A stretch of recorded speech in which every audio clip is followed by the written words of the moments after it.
It's your girl Damo reporting live right here at the Ritz Raleigh where it's about to go down. You see these barricades? Yeah, they're going to keep all the crazy fans away from Bryson Tiller until it's showtime. And I'm going to give you an exclusive interview with him on his tour bus. And no, you can't see it, but I'm going to let you hear it. So make sure you keep it locked right here, only on The No Show.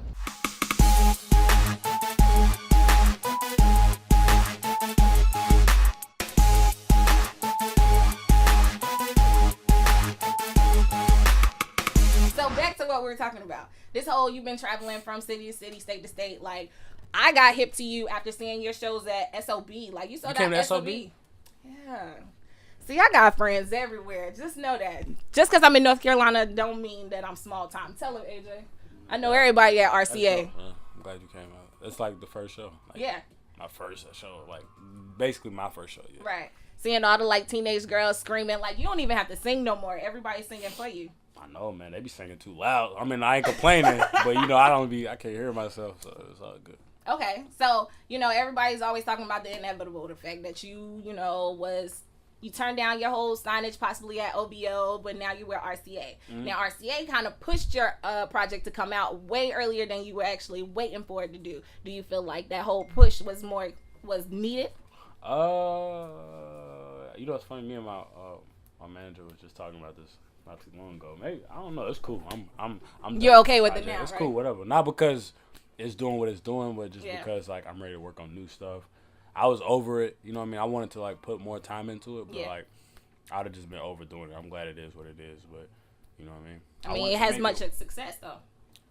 Thanks to the fans. So that just worked out in your favor. Yeah. Speaking of new music, have you been making? When are we going to hear the music from the Leia to your Luke, Miss Kaylani? Oh man, we got to work on some new stuff. We worked on one song, and we kind of scrapped it because it was just like we can't do no like subpar stuff. Yeah, has to be 100% A1. Yep. So when are we going to hear new music from you?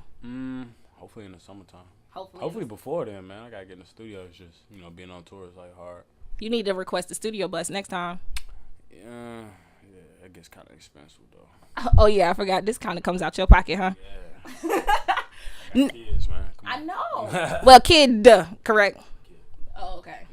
Kid. Yeah, you put an S on there. I was kind of confused. Yeah. Now, for somebody that's so baller and trying to be so, frugal with his money, you were also the same person that stated $600 from Smitty and Stefan was not a lot of money.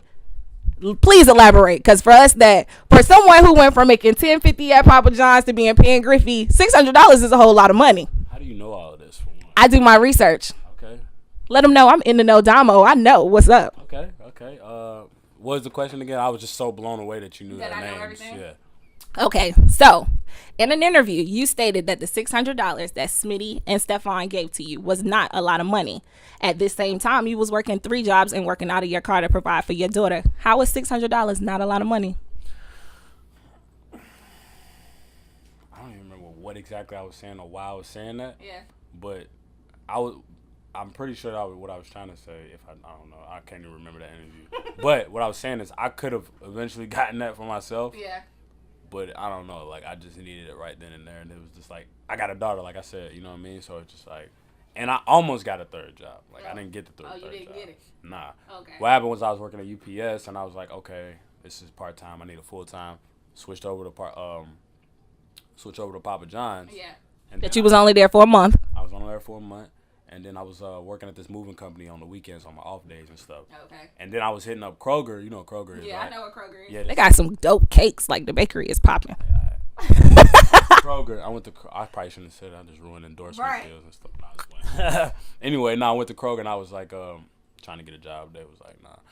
But it wouldn't work. I'm glad I didn't get that job anyway, because I would have just been, I probably would have never had time to make a song, make music, ever, or do anything. Yeah, but you put the work in, though. Even working all those jobs, you was still making time to make sure you was in the studio. I mean, hey, you gave us Killer Instinct. Even though you said that you've grown since then, how do you feel like you've grown in your music, other than just age-wise? Lyrically, you know what I mean? Like, back then I used to say a lot of things. Back then I used to say a lot of things that were just like, whatever. I just say what I thought people would like to hear. Mm-hmm. You know what I'm saying? And now that I have a daughter and stuff, I care a lot more about what I have to say. So, you know what I mean? I'm cautious about certain things and I don't know. I feel like that's the way I've grown the most lyrically. Right. Okay. Getting my point across better. Do you feel like now being more of yourself is the reason why you're so successful? Yeah, definitely. Definitely. That's crazy. It's crazy. It's crazy. Did you not think you were that cool? I mean, I still don't think I'm that cool, to be honest, but yeah. Oh, okay. You know, what's kind of weird for me is that you have more of like a higher pitched voice when you record, and right now you're putting like this sexy voice on. What's up with you, son? Nah. I don't know. I just got a lot of octaves. Just a lot of them. Octaves. Oh, okay. That's range, range, whatever you call it. I know what it is. Mariah Carey is one of the greats who good at that. But you can go that high too. No, I can't go that high. Oh, okay. So you shouldn't be referencing Mariah Carey. But she got a deeper voice. Okay. So you know what I mean. She gets super high. So okay. I don't know.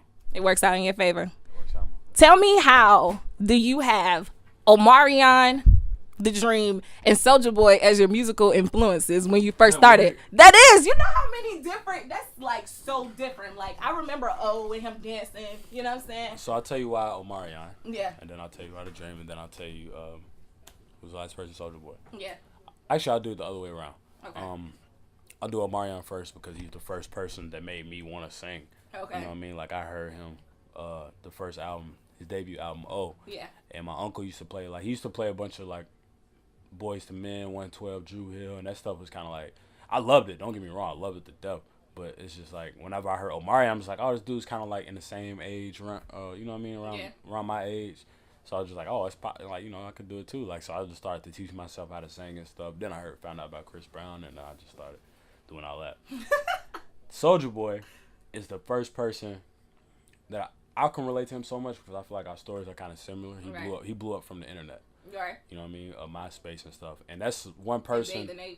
That's one person that I used to get on MySpace, and I used to see him, you know what I mean, on MySpace, being a normal person. Yeah. And then he just blew up, and I just watched how many friends he got and stuff like that, and I just thought that was so crazy. I'm just like, yo, I basically know him. It felt like I knew him, you know what I'm saying? So I watched all his videos, everything, like even the little video vlogs and episodes he did. I thought all it was funny, and I don't know, it just inspired me, you know what I mean? I'm like, yeah, if he can do it, I can do it. You know what I mean? He was just living a life, and he's a gamer just like me. Yeah. You know what I mean? So I don't know, we just shared a lot of the same.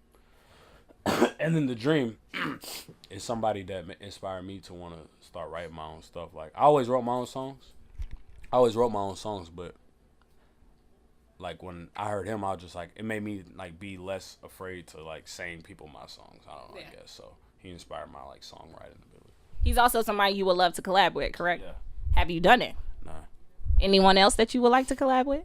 Yeah, it's a lot of people, but all those people like I don't want to just like, if I can meet I've met some of them, but it's just like I don't want to just do them all in 1 month. You know what I mean? Like, you want to kind of when the time is right, I feel like I gotta go through something in order to be on the song with those people. Like I don't want to just rush a song. Like who knows? You know what I mean? I might go through something and I just be like, yo, I gotta do something with Boosie. You know what I mean? And we might just make a smash or something. That's an interesting choice. No, I'm just saying. I'm just giving an example. But that's an example of somebody that you possibly will want to work with, though, right? I fuck with Boosie. Okay, good answer. Now, one last question. How long are we going to have to wait for this new music? It depends, man.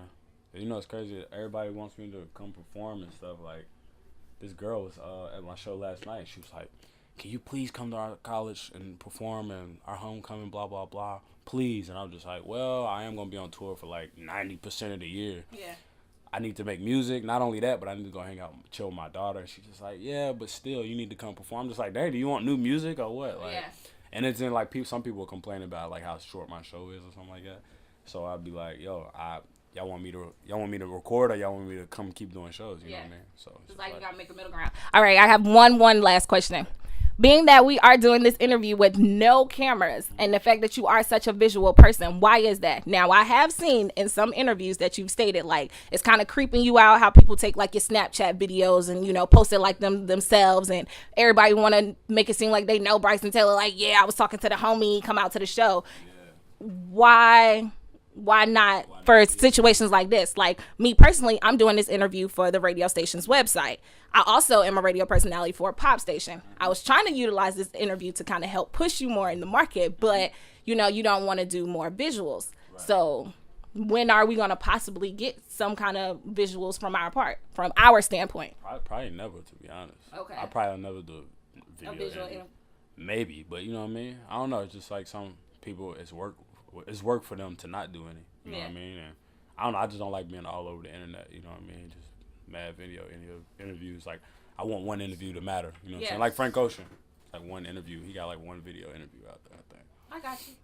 Well, thank you for your time, Mr. Tiller. Thank you. Later. So you just heard it for yourself from Bryson Tiller on why he don't do video interviews, when we're going to get new music, and so much more. If you want access to more events like this one, be sure to continue to like, subscribe, comment, and more on The No Show. Follow me right now on Instagram at I Know Damo, and I'll see you later.